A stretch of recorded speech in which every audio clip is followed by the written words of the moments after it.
ঈদের আনন্দ শেষ। এবার আবার কর্মজীবনে ফেরা, কিন্তু ঢাকায় ফেরার পথে যেন মানুষের ঢল। কমলাপুর স্টেশনে উপচে পড়া ভিড়। ঈদ উল ফিতরের ছুটি শেষে আজও রাজধানী ঢাকায় ফিরছেন হাজারো কর্মজীবী মানুষ। শনিবার সকাল থেকেই কমলাপুর রেলওয়ে স্টেশনে দেখা গেছে ঢাকামুখী যাত্রীদের উপচে পড়া ভিড়। দেশের বিভিন্ন জেলা থেকে ছেড়ে আসা ট্রেনগুলোতে ছিল অতিরিক্ত যাত্রী চাপ। অনেককেই দাঁড়িয়ে কিংবা দরজার কাছেই যাত্রা করতে দেখা গেছে। স্টেশনে নামার পরে ব্যস্ত হয়ে পড়েছেন যাত্রীরা। কেউ রিকশা, কেউ বাস, আবার কেউ রাইড শেয়ারিং সেবায় ছুটছেন নিজ নিজ গন্তব্যে।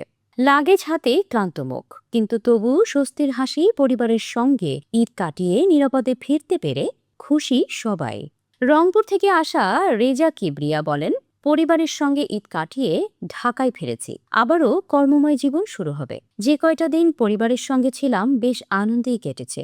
অনেক নারী যাত্রী বলেন, শ্বশুর শাশুড়ি সহ পরিবারের সঙ্গে ঈদ করেছি। সময় মতো ট্রেন ছেড়েছে, আবার সময় মতো পৌঁছালাম। এখন একটা সিএনজি চালিত রিকশা নিয়ে বাসায় পৌঁছাবো। রেলওয়ে সূত্র জানিয়েছে, ঈদের পর ঢাকামুখী যাত্রীর চাপ বাড়া স্বাভাবিক। ছুটি শেষে কর্মস্থলে যোগ দিতে আগামী কয়েকদিন ঢাকামুখী মানুষের এই চাপ অব্যাহত থাকবে। স্টেশন মাস্টার মোহাম্মদ আনোয়ার হোসেন জানান, সময় মতো সবগুলো ট্রেন স্টেশনে পৌঁছাচ্ছে। যাত্রীদের কোনো ভোগান্তি নেই, সবাই স্বস্তিতে আসতে পারছে। স্টেশন এলাকার সার্বিক পরিবেশ সুন্দর আছে। অতিরিক্ত আইন শৃঙ্খলা বাহিনীর সদস্য সহ রেলের কর্মকর্তা কর্মচারীরা তৎপর রয়েছেন। এদিকে স্টেশনের নিরাপত্তা ব্যবস্থা জোরদার করা হয়েছে। আইন শৃঙ্খলা রক্ষাকারী বাহিনীর পাশাপাশি রেলওয়ে পুলিশ যাত্রীদের নিরাপত্তা যাত্রা নিশ্চিত করতে তৎপর রয়েছে।